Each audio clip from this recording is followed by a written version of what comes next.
Bismillahirrahmanirrahim. Assalamualaikum warahmatullahi wabarakatuh.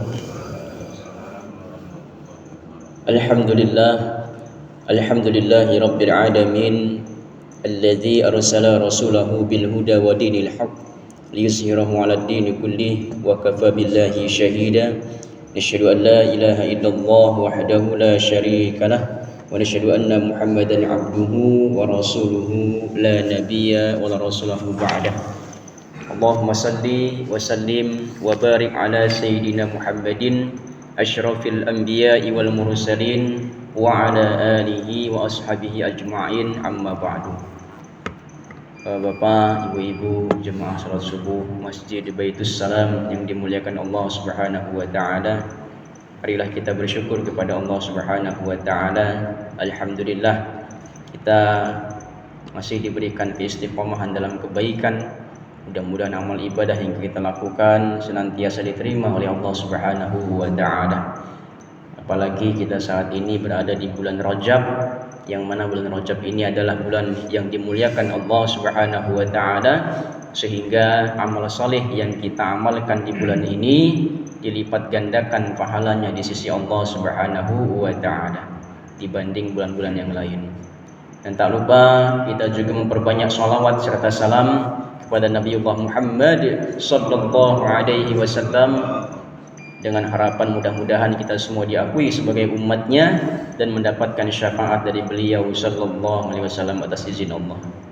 Hadirin rahimakumullah, sebagaimana kalau kita lihat kalender Masehi tahun 2026 ini bulan Januari, nanti di tanggal 16 Januari kita akan masuk yang namanya peringatan hari besar Islam. Salah satunya yaitu adalah Isra wal Mi'raj Nabi Muhammad sallallahu alaihi wasallam. Tapi di Baitus Salam ini mungkin nanti pelaksanaannya tidak di tanggal itu, nanti akan diinformasikan kemudian.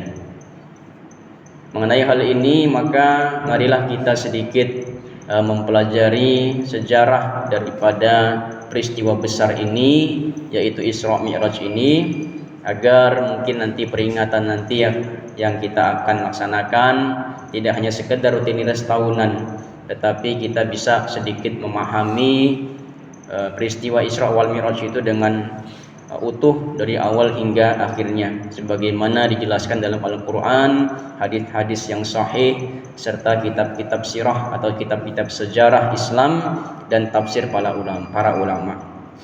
Para ulama sirah, para ulama yang ahli sejarah, seperti yang dijelaskan dalam sirah Ibnu Hisham Ar-Rahiq Al-Makhtum karya Syekh Syafi'ur Rahman Al-Mubarakfuri, serta Al-Bidayah wa Nihayah karya Ibnu Katsir rahimahullahu taala, menerangkan bahwa Isra wal Mi'raj terjadi pada masa yang sangat berat dalam kehidupan Rasulullah sallallahu alaihi wasallam, yang dikenal dengan Amul Huzn atau tahun kesedihan.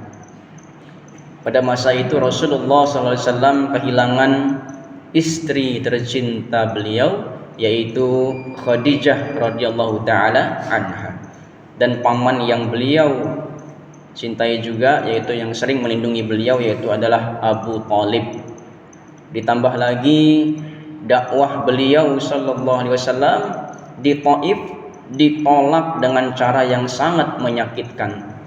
Maka dalam kondisi duka dan tekanan ini, Allah Subhanahu wa taala menghibur Rasulnya dengan sebuah perjalanan agung yang tidak pernah dialami oleh manusia sebelumnya. Allah Subhanahu wa taala mengabadikan peristiwa ini dalam firman-Nya, A'udzubillahi minasyaitonir rajim. Bismillahirrahmanirrahim. Subhanalladzi asra bi'abdihi lailan minal masjidil harami ilal masjidil aqsa alladzi barakna haulahu linuriyahu min ayatina. Ayat ini menegaskan bahwa Allah sendirilah yang memperjalankan hambanya, yaitu Rasulullah SAW, pada suatu malam dari Masjidil Haram menuju Masjidil Aqsa. Para ulama Ahlus Sunnah sebagaimana dijelaskan dalam kitab Sahih Al-Bukhari, Sahih Muslim, dan ditegaskan oleh Imam An-Nawawi dalam tafsirnya Syarah Sahih Muslim, sepakat bahwa peristiwa Isra wal Mi'raj, ya, yang pertama ini peristiwa Isra Ya, nanti ada Mi'raj, ada Isra, ada Mi'raj, pada dipisah jadi. Ya, sepakat bahwa peristiwa Isra terjadi dengan ruh dan jasad, bukan sekedar mimpi sebagaimana yang diucapkan para orang-orang kafir pada saat itu. Dalam riwayat yang sahih disebutkan malaikat Jibril alaihi salam mendatangi Rasulullah sallallahu alaihi wasallam. Kemudian beliau diperjalankan dengan buraq. Ya, buraq ini adalah hewan putih yang lebih cepat dari hewan-hewan yang lain, yang lebih cepat, bahkan dalam riwayat itu cepat kilat gitu ya Pak ya. Dalam waktu satu malam Rasulullah SAW sampai di Baitul Maqdis atau di Masjidil Aqsa ya.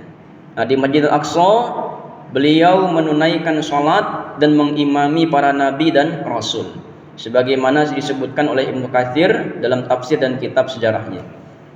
Jadi peristiwa ini menjadi simbol bahwa Nabi Muhammad SAW adalah pemimpin dan penutup seluruh nabi ya. Setelah Isra, Rasulullah SAW melanjutkan perjalanan Mi'raj, yang mana Mi'raj ini adalah naik menembus langit demi langit. Ada sebuah hadis yang panjang ini ya dalam riwayat Imam Muslim itu. Jadi dijelaskan saja, mungkin singkat saja. Rasulullah SAW bertemu dengan Nabi Adam di langit yang pertama ya.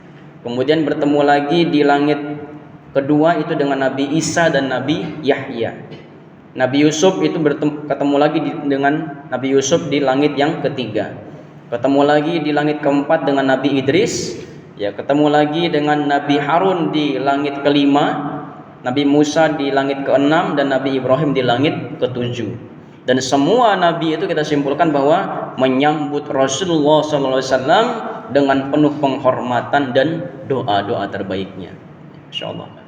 Jadi perjalanan itu berlanjut hingga Rasulullah SAW mencapai Sidratul Muntaha, yang mana Sidratul Muntaha ini tidak bisa dilampaui atau dilewati oleh makhluk manapun. Bahkan Pak, yang pada saat itu mengantarkan itu malaikat Jibril alaihi salam itu tidak bisa sampai Sidratul Muntaha. Hanya Nabi Muhammad sallallahu alaihi wasallam bisa sampai ke sana, bahkan sampai bertemu dengan Allah Subhanahu wa taala. Bagaimana dijelaskan dalam tafsir Ibnu Katsir dan Zadul Ma'ad karya Ibnu Qayyim Al-Jauziyah, di tempat inilah Rasulullah SAW menerima perintah yang namanya sholat. Nah, ini sholat yang kita lakukan ini itu langsung diwajibkan diberikan oleh Allah Subhanahu wa taala kepada Rasulullah sallallahu alaihi wasallam. Yang mana awalnya ya Allah mewajibkan sholat sebanyak 50 kali dalam sehari semalam. Waduh, luar biasa ini Pak. 50 kali dalam sehari semalam ya. Kemudian atas saran Nabi Musa alaihi salam, Rasulullah kembali memohon keringanan kepada Allah ya, singkat kata hingga akhirnya akhirnya sampai 5 waktu, tetapi pahalanya tetap 50. Ini Masya Allah, ini sebagai rahmatnya Allah Subhanahu wa ta'ala. Sebenarnya dalam riwayat sambungannya itu Nabi Musa itu masih meminta agar Rasulullah memohon lagi keringanan, tapi Rasulullah malu menghadapi Allah. 5 inilah cukup, maka 5 waktu ini jangan sampai kita tinggalkan ya. Kemudian, nah inilah keistimewaan sholat ya, tidak diturunkan melalui malaikat, tidak pula di bumi, tapi langsung diterima oleh Rasulullah SAW di atas langit ya. Karena itu para ulama menegaskan, siapa yang benar-benar mengimani Isra wal Mi'raj, maka bukti keimanannya adalah menjaga sholat 5 waktu, menunaikannya tepat waktu dengan khusyuk dan penuh dengan kesadaran ya. Yang mana pada saat itu ya para orang-orang kafir pada saat itu mendustakan, bahkan mengecap Rasulullah itu sebagai yang sebagaimana gitu ya, dibilang hal-hal yang tidak baik seperti itu. Tetapi ada satu orang, Abu Bakar As-Siddiq, tanpa ragu menyatakan kalau itu yang diucapkan Nabi Muhammad maka aku percaya pada saat. Maka Abu Bakar pada saat itu mendapatkan gelar As-Siddiq, membenarkan Isra wal Mi'raj tersebut ya. Dari peristiwa ini maka kita belajar bahwa setelah kesabaran dan perjuangan yang berat, Allah Subhanahu wa taala akan memberikan pertolongan dan kemuliaan. Mudah-mudahan dengan memahami sejarah Isra wal Mi'raj ini secara benar dari Al-Quran, hadis sahih dan kitab-kitab para ulama tadi, peringatan Isra Mi'raj yang mungkin nanti kita akan laksanakan akan lebih menguatkan iman kita dan memperbaiki yang namanya sholat kita sehingga kita lebih baik lagi dalam menjalankannya. Allahu a'lam bishawab. Demikian saya sampaikan. Kami mohon maaf pada Allah, mohon ampun. Mari kita dengan doa kafatul majelis. Subhanakallahumma wa bihamdika asyhadu an la ilaha illa anta astaghfiruka wa atubu ilaik. Allahul muwaffiq ila aqwamit thoriq. Wassalamu alaikum warahmatullahi wabarakatuh.